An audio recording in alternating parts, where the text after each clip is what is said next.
Hey guys, we've been getting a lot of questions from you on Facebook about the right way to store your mower in the off season. First and foremost, you want to make sure you stabilize that fuel. Fuel goes bad and actually pretty quickly, so either stabilize it or drain it from the entire system. Next, you want to make sure you focus on your engine. That engine oil is going to need to be changed after a full season of use, so change the oil, change the filter, and also check the air filter to make sure that it's not soiled or damaged.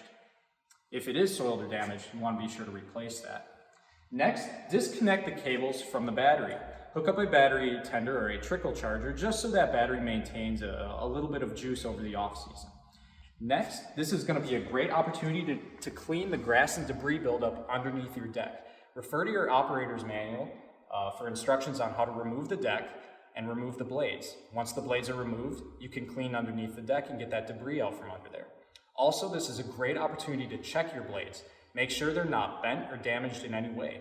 If your blades are still okay, just sharpen them, reinstall the blades, and then reinstall the deck. And one other point to be aware of on a zero-turn mower is grease fittings and other lubrication points.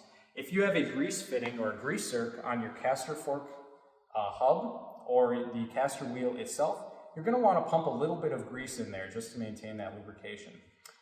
Also, one final point is to make sure you store your mower in a cool, dry area. Maybe throw a dust cover over it, and always just make sure that you reference the operator's manual. Look at any safety practices while doing maintenance.